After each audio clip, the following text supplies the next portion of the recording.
Hai anak-anak, berjumpa lagi bersama Ibu Agustina.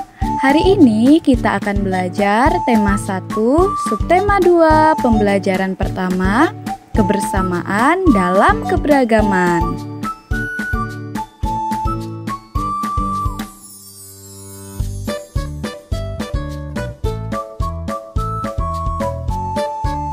Perhatikanlah teks tentang bekerja sama dalam keberagaman.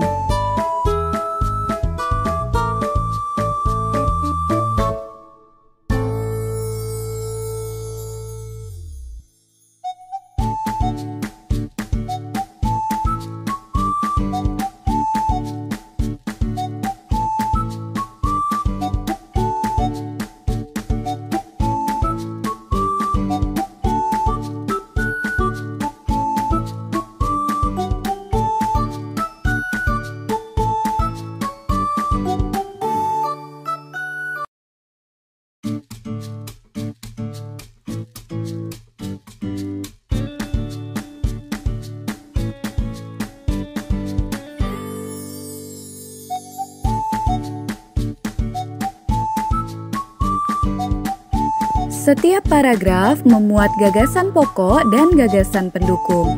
Gagasan pokok merupakan ide utama yang dibahas dalam suatu bacaan.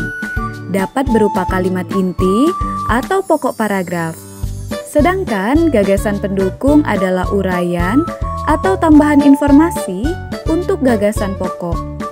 Gagasan pokok dan gagasan pendukung lebih mudah dipahami jika disusun dalam sebuah diagram. Berikut adalah beberapa cara untuk menentukan gagasan pokok dan gagasan pendukung dalam bentuk diagram.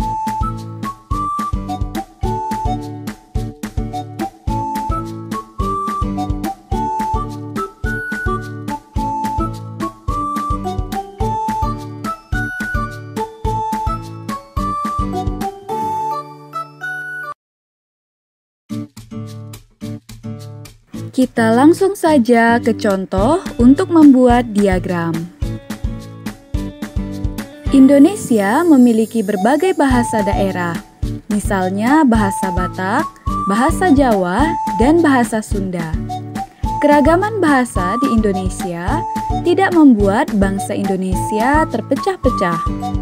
Bangsa Indonesia tetap menjaga persatuan dan kesatuan. Bangsa Indonesia dipersatukan oleh bahasa persatuan, yaitu bahasa Indonesia.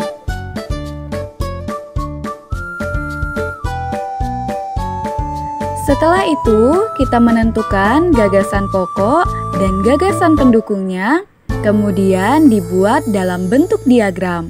Berikut adalah contoh diagramnya.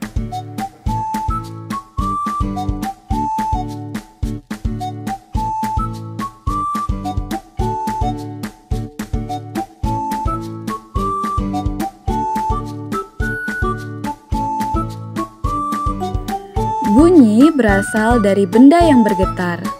Getaran dari suatu benda akan mengakibatkan udara di sekitarnya bergetar.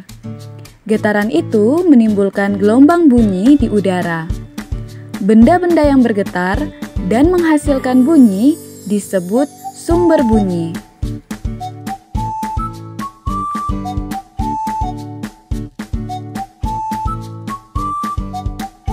Contoh berbagai bentuk sumber bunyi.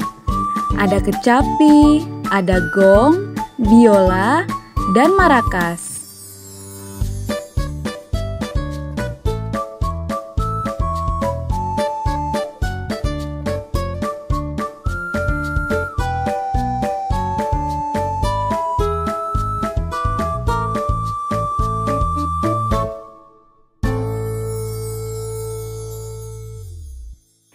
Kita memiliki indera pendengar, yaitu telinga.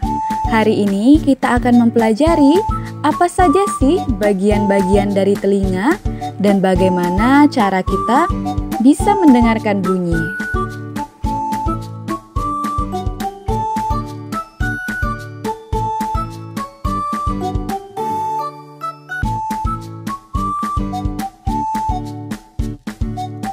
Telinga bagian luar. Yang pertama ada daun telinga, berfungsi menangkap suara dari luar, kemudian diteruskan ke lubang telinga. Yang kedua ada lubang telinga, berfungsi meneruskan suara ke gendang telinga. Dan yang ketiga ada gendang telinga, yaitu selaput tipis yang bergetar bila ada suara. Fungsinya untuk meneruskan suara ke tulang-tulang pendengaran. Telinga bagian tengah terdiri dari 3 tulang pendengaran dan saluran eustasius. 3 tulang pendengaran terdiri dari tulang martil, tulang landasan, dan tulang sanggurdi. Fungsi 3 saluran pendengaran adalah memperkuat getaran dan meneruskan suara ke koklea.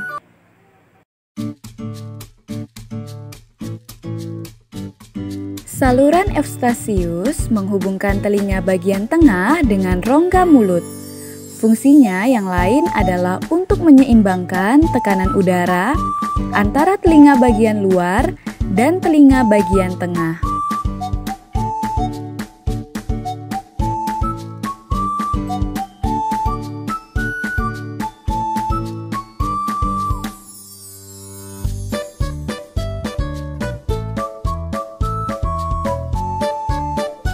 Telinga bagian dalam terdiri dari tingkap jorong, tingkap bundar, 3 saluran setengah lingkaran, dan rumah siput atau koklea. Pada rumah siput terdapat ujung-ujung saraf pendengaran dan alat keseimbangan tubuh.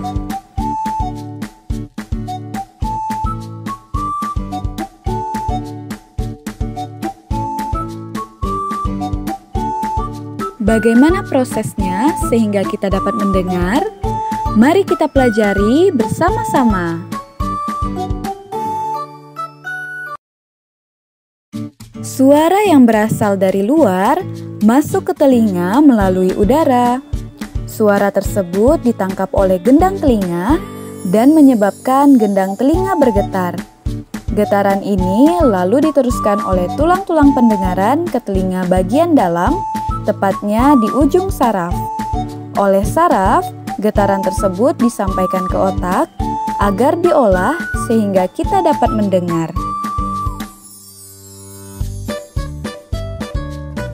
Telinga kita juga perlu kita rawat.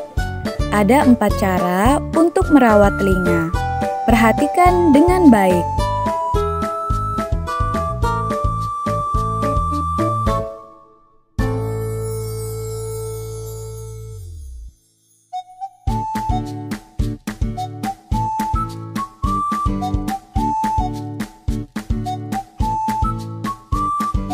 Telinga bisa mengalami kelainan dan terserang penyakit jika kita tidak merawatnya dengan baik. Berikut beberapa kelainan pada telinga. Yang pertama, tuli, yaitu berkurangnya kemampuan mendengar. Dan yang kedua adalah perikondritis, yaitu penyakit pada telinga karena infeksi.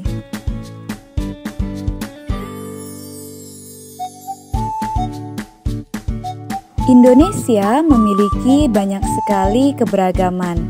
Salah satunya adalah agama.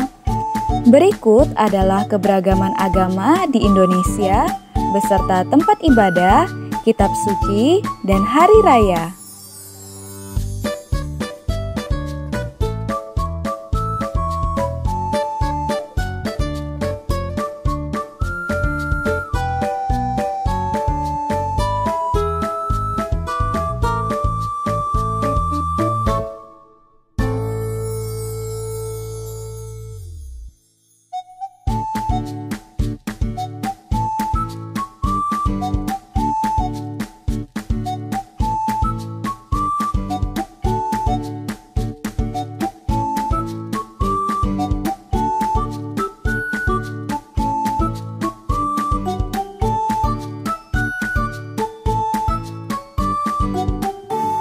Sekian materi kita hari ini. Terima kasih sudah menonton. Sampai jumpa di video pembelajaran berikutnya.